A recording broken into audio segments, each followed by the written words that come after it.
और मैं ये आशा करता हूं कि हम अलग अलग जातियों से होंगे, अलग अलग धर्मों से होंगे, जो इसका मकसद था, अलग अलग राजनीतिक समझ से होंगे, जाति को अलग अलग तरीके से देखते होंगे। पर हम यहाँ पे क्यों हैं? मेरे से पूर्व वक्ता निर्मल जी ने बहुत विस्तार से, बड़ा डिटेल से, बड़ा खूबी रखा कि आज भी मेरे देश में जब कोई बच्चा किसी घड़े से पानी पी लेता है, जिसको ये पता भी नहीं है कि उसकी पहचान दलित है, उस बच्चे की जो पिटाई होती है, उस बच्चे की जो मनोस्थिति होती है, उसके बाद उस मनोस्थिति के दर्द को हम समझ पाते हैं। इसलिए हम लोग यहाँ पर हैं। जब कोई बच्चा पढ़ने के बाद, पढ़ाई करने के बाद आशा करता है कि भी IIT IIM करेगा, और वहां पर IIT IIM संवैधानिक मूल्य, संवैधानिक प्रावधान होने के बावजूद भी सीट ही नहीं बताता कि वो कितनी है, और वहां पर किसी दलित बच्चे का सपना टूट जाता है, वो एडमिशन नहीं ले पाता। उस IIT की गेट से जब वो बाहर निकल रहा होता है, जो उसके निराशा होती है दिमाग में, भारतीय नागरिक होने के बावजूद भी जाति की वजह से जो महरूम होता है, उस निराशा को हम लोग समझ पाते हैं। इसलिए हम लोग यहाँ पर हैं। अभी कल की खबर, IIT से PhD करने के बाद जब इंटरव्यू में बैठता है, जॉब इंटरव्यू में, कैंपस में, जब उससे ये पूछा रहता है कि JEE में आपका रैंक क्या था, वो रैंक पूछने का मतलब है कि आपकी जाति क्या थी, और उसके जरिए जब उसको इंटरव्यू से बाहर कर दिया जाता है, उसको समझ नहीं आता कि मैंने अपनी पूरी क्षमता लगा दी, जो मेरे हक में नहीं था, मैं किस जाति में पैदा हुआ, उसके चलते जब वो जॉब से बाहर हो जाता है, वो जो निराशा उस नौजवान के दिमाग में होती है, वो हम निराशा को समझ पाते हैं। इसलिए हम महाराष्ट्र में आंदोलन करने के बाद जो गैरान जमीन के ऊपर, जो कॉमन लैंड के ऊपर अपना घर बसाया था, अपना काम करना शुरू किया था, अपनी खेतकारी शुरू की थी, कृषि शुरू की थी, और आज की सरकार वो हमसे छीनने के लिए आती है, क्योंकि वर्षों से जाति के कारण, दलित होने के कारण मेरे को जमीन से वंचित किया जाता था, और आज मेरे दिमाग के अंदर जो अनिश्चितता छा जाती है कि मेरा घर रहेगा कि नहीं रहेगा, मेरी जमीन रहेगी नहीं रहेगी, उस दर्द को हम समझते हैं। इसलिए हम लोग यहाँ पर हैं।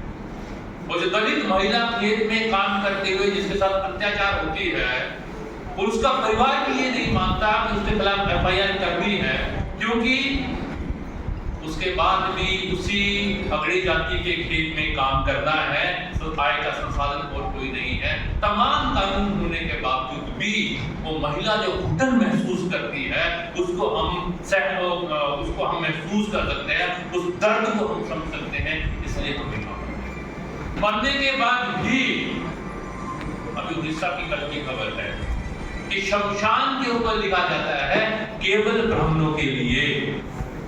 मरने के बाद भी जब मेरी पहचान इंसान नहीं रहती है, केवल दलित रह जाती है, उस अमानवीय प्रथा को हम घृणा करते हैं। इसलिए हम यहाँ पर हैं, और इस सारी जो दर्द है, ये सारा शोषण है, उसके लिए हम जातिवाद को कारण मानते हैं और उसके खिलाफ लड़ाई लड़ना चाहते हैं। इसलिए हम लोग यहाँ पर हैं, और कोई कारण नहीं। और उस जाति व्यवस्था को शोषण की व्यवस्था मानते हैं, जिसने हमें शिक्षा से और संसाधनों से सदियों के लिए महसूस किया। उस जाति व्यवस्था के खिलाफ लड़ने के लिए हम लोग यहाँ पर हैं। ये जरूरी नहीं कि जाति की उत्पत्ति कैसी हुई, हम तमाम लोगों की समझ उसके ऊपर एक जैसी। ये जरूरी नहीं है कि जाति का आर्थिक कारण ज्यादा महत्वपूर्ण है या सामाजिक कारण ज्यादा महत्वपूर्ण है, हम सबकी समझ उसके ऊपर एक जगह हो जाए। अब मैं बोलना क्या चाह रहा हूं, ये पूरी प्रक्रिया का एक ही मकसद नहीं है। शायद कुछ लोगों को बात अजीब लगेगी, पर मैं सही में बोल रहा हूं। जब हमने ये धारणा की थी, जब काम शुरू किया था, तो ये कोई मकसद नहीं था कि वैचारिक या थ्योरेटिकल, सैद्धांतिक तौर पर हम कहीं एक जगह पे खड़े हो जाएं। ये खासियत है मेरे देश की। बस इतना समझना कि जाति शोषण की व्यवस्था है, और इस शोषण की व्यवस्था के खिलाफ जो भी लड़ना चाहता है, मैं ये बार बार जोर देकर बोलना चाह रहा हूं, जो भी लड़ना चाहता है इस सामाजिक और आर्थिक गैर बराबरी को खत्म करने के लिए एक समता मूलक समाज की स्थापना करने के लिए जो भी लड़ना चाहता है, वो किसी जाति, धर्म, समुदाय, लिंग, क्षेत्र, भाषा का हो, वो हमारे साथ आ सकता है। मैं गलत शब्द कर रहा हूं, हमारे साथ आने की जरूरत नहीं है, हम उसके साथ आएंगे, हम इकट्ठे होंगे और इसके खिलाफ लड़ाई लड़ेंगे। ये इस पूरी प्रक्रिया का मकसद है। पर एक बात यहाँ पर जरूर बोलना चाहिए, ये लड़ाई समता की है, ये लड़ाई समानता की है, ये लड़ाई किसी जाति की श्रेष्ठता की नहीं। शायद बहुत सारे लोग मेरे इत्तेफाक ना रखते हो, और मैं फिर आशा नहीं करता हूं कि इत्तेफाक रखते ही। ये हमारे अनुसार समता की लड़ाई। इसलिए जब मैं ये बोल रहा हूं, मैं बहुत विद्वान नहीं हूं, और मैं महाराष्ट्र में खड़े होकर बोल रहा हूँ, बाबा साहब को एग्जाम्पल दे रहा हूँ, तो मैं बिल्कुल भी उसी के लिए क्वालिफाइड नहीं। पर मैं जितना अपनी छोटी समझ के साथ बाबा साहब को समझ पाया, इसका जो मूल मंत्र उन्होंने दिया है, वो जो स्पीच जो दे नहीं सके, और वो किताब छोटी सी अपने आप में अमर होगी, एलिमिनेशन ऑफ कास्ट, जो आपने अभी तोड़े ना भिड़े। जाति की श्रेष्ठता नहीं, जाति का संपूर्ण नाश। मैं ऐसा मानता हूं कि मैं जितना समझ पाया हूं बाबा साहब को, कि वो यही मानते थे, जब तक जाति है तब तक शोषण है, जाति को खत्म करना पड़ेगा, एलिमिनेशन ऑफ कास्ट की तरफ में जाना पड़ेगा। इसलिए इस जाति को खत्म करने के लिए कोई भी जाति के लोग आएंगे, हम नहीं बोलेंगे बाबा साहब के साथ शस्त्र बुद्ध नहीं, वो कोई भी आएगा इस लड़ाई के अंदर, हम उनका स्वागत करते हैं, हम उनके साथ चलने के लिए तैयार हैं। वो किसी भी झंडे के हो, किसी भी झंडे के हो, हम उसके साथ लड़ेंगे, हम इकट्ठा होकर लड़ाई लड़ने के लिए। ये हुए हमारे दुश्मन कौन है? कॉमेडियन ने बोला, वो मनुस्मृति। ये बड़ा गलत है ना। भारत पूरे विश्व के अंदर अलग अलग देशों में रही है शोषण की व्यवस्था, कहीं दास प्रथा, कहीं अलग अलग रही है, और पूरे कानून का वो क्या शोषण की व्यवस्था थी, संसाधनों से बेहूर करने का तरीका था। पर ये जाति व्यवस्था इतनी खतरनाक है कि जिसके ऊपर ये बेड़ियां डाली गई थी, उसने बेड़ियों से प्रेम करना शुरू कर दिया। यही तो करते हैं हम, प्रेम करते हैं उससे, बेड़ियों से। और निर्मल जी ने बहुत बखूबी बोला, ये मनुस्मृति है क्या? जाति तो तोड़नी है, पर जो व्यवहार के अंदर जाति को तोड़ने के लिए काम करते हैं, उससे हम बाहर ही नहीं कर सकते। क्यों? क्योंकि अगर इंसान के खिलाफ लड़ाई होती ना, अगर हमें सामंत नजर आता है, फैक्ट्री का मालिक नजर आता है, राजा नजर आता है, बड़ा कोई ठेकेदार नजर आता है, तो उससे तो सीधी लड़ाई लड़ते हैं, इंसान है ना। पर जब मनु महाराज भगवान ने ये लिख दिया, उसने लिख दिया कि जाति के अंदर ये श्रेष्ठता है, ये दोयम है, ये हायरार्की बना दी, तो किसके खिलाफ लड़े? भाई इंसान से तो लड़ाई लड़ी जा सकती है ना, उस देवी शक्ति से क्या लड़ाई लड़े जिसने मुझे पैदा किया है? अब ये बड़ी विडंबना है।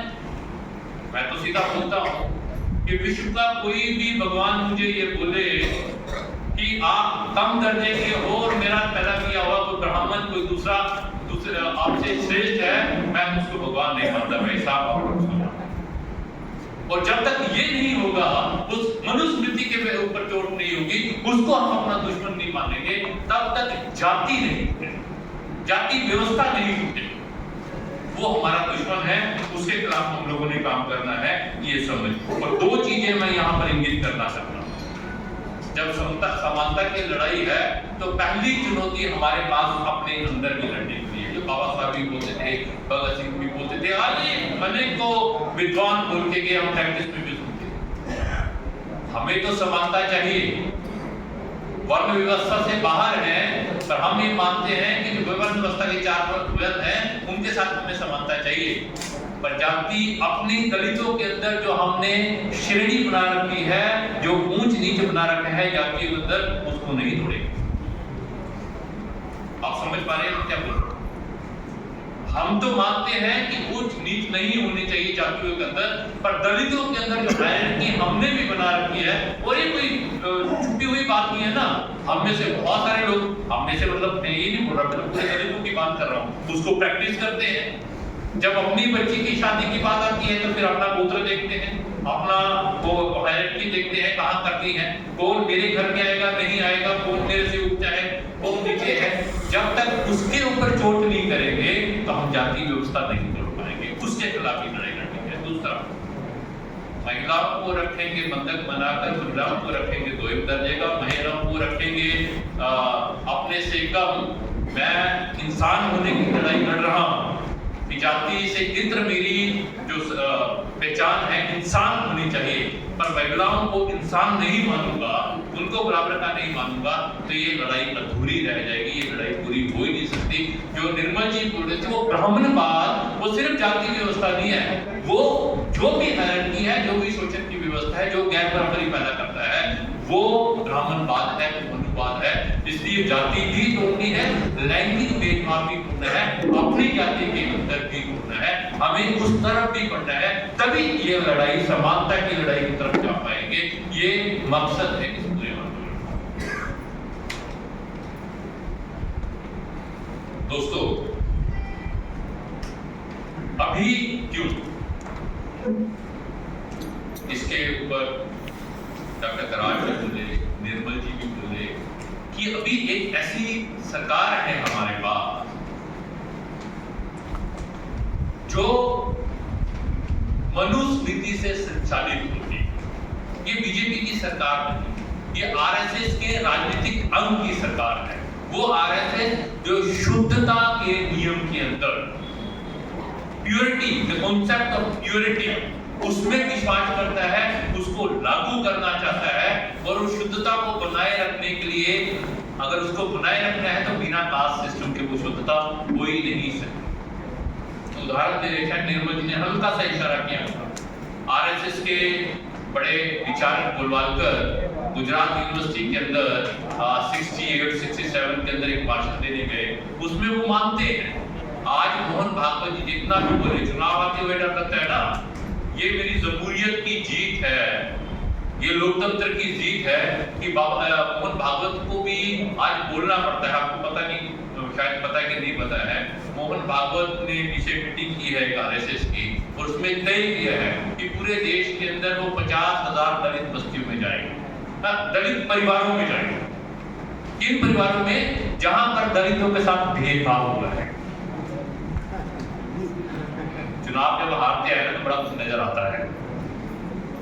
वही मोहन भागवत, जिनके वैचारिक गुरु गोलवालकर, वो बोलते हैं जाके विश्वविद्यालय में छात्रों के सामने, नौजवानों के सामने, कि आप आज कर रहे हैं ब्रीडिंग, एनिमल ब्रीडिंग, शुद्धता की तरफ लेके जा रहे हो, आपने तो कब से कर दी। जब अब वो बोलते हैं, ये उनके शब्द है, वो मुझे कोट ना करे, गोलवालकर साहब उनके लिए है, कि जब हमने नमुद्रीपाल को, ब्राह्मणों को भेजा साउथ में, केरल में, और वहां पर क्या नियम था कि जो परिवार की बहू होगी बड़ी, उसका जो पहला बेटा होगा वो नमुद्रीपाल ब्राह्मण के से पैदा होगा। वो बोलते थे उससे हम शुद्धता लायक बनते हैं। हाँ, लायक वो ब्राह्मण के काम है ना, बेसिकली चित्पावन और नमुद्रीपाल, तो उससे वो पैदा होगा। और ये तब की बात नहीं है, वो क्या है, उसका मकसद क्या है कि भारत के अंदर एक विशेष नस्ल, सर्वश्रेष्ठ नस्ल का राज होना चाहिए। और ये तो मैं 60-68 की बात बोल रहा हूं, तो आपको लगेगा पुरानी बात है, नहीं। अभी 4 साल पहले कोलकाता के अंदर हाई कोर्ट के अंदर एक केस था, एक वर्कशॉप हो रही थी, उस वर्कशॉप को रोकने के लिए एक अर्जी दर्ज थी कि इसको रोकना चाहिए। और वर्कशॉप क्या थी, आरएसएस का एक संगठन है जो ये बता रहा था कि महिलाओं को कब गर्भधारण करना चाहिए, गर्भधारण के बाद क्या क्या चीजें करनी चाहिए, गर्भधारण के समय से जब बच्चा पैदा होगा तब तक उनको क्या करना चाहिए, कहाँ जाना चाहिए, कहाँ नहीं जाना चाहिए, और उसका रिजल्ट क्या होगा कि बच्चा गोरा रंग, ऊंचा कद, काले लंबे, काले लंबे बाल और तेज नैन नक्श तेज नयनरक्ष होंगे, उसके तेज फीचर्स होंगे और शायद साथ में उनकी आंखें भी गिरी होंगी। हेलो, हाँ बोलो। हाँ।